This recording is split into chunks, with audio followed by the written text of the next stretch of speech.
그때에 아멜렉이 와서 이스라엘과 르비딤에서 싸우니라. 모세가 여호수아에게 이르되 우리를 위하여 사람들을 택하여 나가서 아말렉과 싸우라. 내일 내가 하나님의 지팡이를 손에 잡고 산 꼭대기에 서리라. 여호수아가 모세의 말대로 행하여 아말렉과 싸우고 모세와 아론과 훌은 산 꼭대기에 올라가서 모세가 손을 들면 이스라엘이 이기고 손을 내리면 아말렉이 이기더니 모세의 팔이 피곤하매 그들이 돌을 가져다가 모세의 아래에 놓아 그가 그 위에 앉게 하고 아론과 훌이 한 사람은 이쪽에서 한 사람은 저쪽에서 모세의 손을 붙들어 올렸다니 그 손이 해가 지도록 내려오지 아니한지라. 여호수아가 칼날로 아말렉과 그 백성을 쳐서 무찌르니라.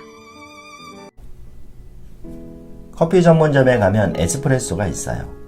이 에스프레소 커피 자체는 너무 쓰고 또 인기가 별로 없지만 그러나 모든 커피 종류는 이 에스프레소 커피를 바탕으로 만들어집니다. 사람 중에도 이런 에스프레소와 같은 사람이 있어요. 에스프레소가 사람들에게 인기는 없지만 그러나 소리 없이 모든 커피들을 돋보이게 만들고 뒷받침하는 것처럼 비록 본인은 스포트라이트가 비껴간 곳에 존재하지만 묵묵히 그곳에서 자기 소임을 다하는 사람들, 이런 사람들이 바로 에스프레소맨입니다. 오늘 본문에도 이런 사람들이 등장하는데요. 이스라엘 백성들이 신강야를 떠나 르비딤에 쉬고 있는데 아말렉이 공격해 왔어요. 이제 모세가 여호수아에게 명령을 해요. 백성들 중에서 아말렉과 싸울 사람들을 택해서 나가 싸우라는 겁니다. 그러면서 모세 자신은 산꼭대기에 올라가서 두 손을 높이 들고 하나님께 기도해요. 이제 여호수아는 적들과 싸우는 역할을 하고 뒤에서 중보기도하는 역할을 모세가 하고 있는데 모세가 하나님 앞에 손을 들고 기도하면 이스라엘 백성들이 사기가 오르고 힘이 솟구쳐가지고 막 적들을 물리치고 하는데 모세가 이제 팔이 아파서 손이 점점 내려오면 갑자기 적들이 힘을 내가지고 전세가 뒤집어지는 겁니다. 이런 일이 1, 20분 하는 게 아니고 해가 질 때까지 전쟁이 계속되고 있으니까 이건 100% 지는 전쟁이죠. 어떻게 인간이 로봇가 아닌데 그렇게 한결같이 손을 들고 기도할 수 있겠어요? 그런 위기를 만날 때 본문에 나오는 두 에스프레소맨, 바로 아론과 훌이 모세의 뒤에서 묵묵히 모세의 손을 잡아주는 그런 일을 행합니다. 전쟁의 주역은 모세와 여호수아예요. 사람들은 아론과 훌에 대해서는 별로 기억하지 않아요.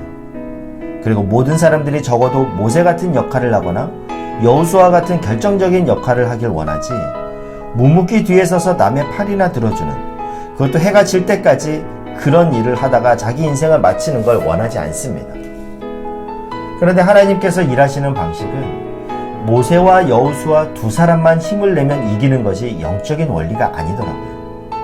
수많은 에스프레소맨들이 그들을 도와서 하나님의 일을 완수하는 것이 이게 하나님께서 일하시는 일의 방식이라는 겁니다. 사사기 7장에도 보면 이름 없이 우직히 충성했던 무명의 사람이 등장해요. 그 밤에 여호와께서 기드온에게 이르시되 일어나 진영으로 내려가라. 내가 그것을 내 손에 넘겨주었느니라. 만일 네가 내려가기를 두려워하거든 내 부하 브라와 함께 그 진영으로 내려가서. 기드온은 미디안과의 전쟁을 앞두고 많이 두려웠던 것 같습니다. 그래서 하나님은 기드온에게 네가 두려우면 부하 브라와 함께 내려가라 하셨어요.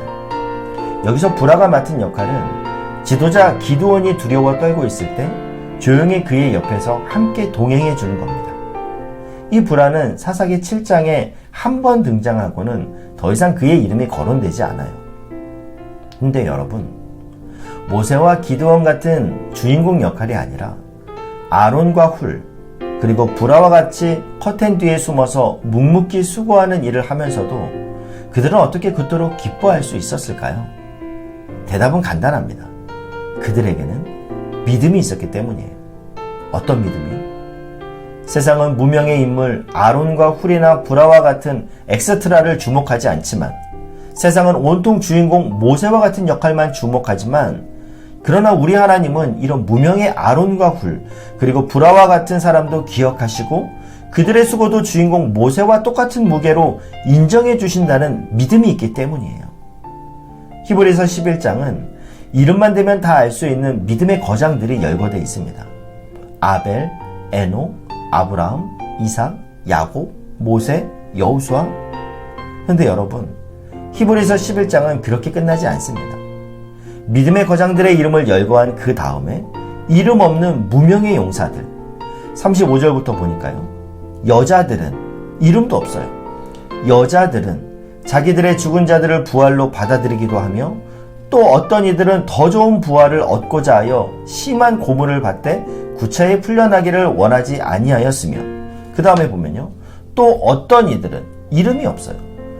조롱과 책짓을 뿐 아니라 결박과 옥에 갇히는 시련도 받았으며 돌로 치는 것과 톱으로 켜는 것과 시험과 칼로 죽임을 당하고 양과 염소의 가죽을 입고 유리하여 궁핍과 환난과 학대를 받았으니 이런 사람은 세상이 감당하지 못하느니라. 그들이 광야와 산과 동굴과 토굴에 유리하였느니라. 하나님은 영웅의 이름만 열거하고 눈으로 보기에 주인공 같은 역할만 열거하지 아니하시고 이름 없던 그 무명의 여인들, 이름 없이 그러나 주님을 사랑해서 조용히 고통 가운데서도 믿음을 잃지 않았던 수많은 무명의 신앙인들을 외면하지 아니하고 기록해 주세요. 사랑하는 형제자매 여러분, 그분이 우리 하나님이시니까 오늘 우리가 흘리는 눈물, 우리가 교회를 지키기 위해 애쓰는 헌신, 내 가정의 회복을 위해 어떻게 해서든지 발버둥 치는 노력, 아무도 알아주지 않는다 할지라도 하나님은 아시고 히브리서 11장 뒤에 저와 여러분의 수고를 기록하고 계십니다. 여러분, 여러분의 아론과 훌은 누구입니까? 지금의 내가 그래도 하나님을 알고 하나님의 사랑을 누리며 살게 한, 지금의 내가 이 자리에 있게 한 나의 아론과 훌은 누구입니까? 내 팔이 하나님을 잊어버리고 하나님을 만나는 걸 포기하고 손을 내리려고 할 때 나의 손을 들어 올려주었던 나의 아론과 훌은 누구입니까? 오늘 기억하시고 감사하는 여러분 되시길 바라요. 그리고 아론과 훌은 지금도 있어요. 오늘도 하나님께서는 예수 믿는 하나님의 자녀인 우리가 이 땅을 살다가 낙심에 빠지고 두려움이 몰려오고 상실감에 아파하면 어김없이 우리에게 귀한 동역자를 붙여주세요. 아론과 훌을 보내주셔서 우리를 회복시켜 주십니다. 여러분 꼭 기억하시기 바랍니다. 지금 이 순간에도 나에게 아무도 없는 것 같이 느껴지는 이 순간에도 나를 위해 기도해주는 누군가가 있습니다. 어떤 소망도 없이 손을 늘어뜨리려고 하는 나를 붙잡아주는 아론과 훌이 나에게 있음을 기억하시길 바랍니다. 저는 여러분 부부의 관계가 이런 관계가 되기를 축복합니다.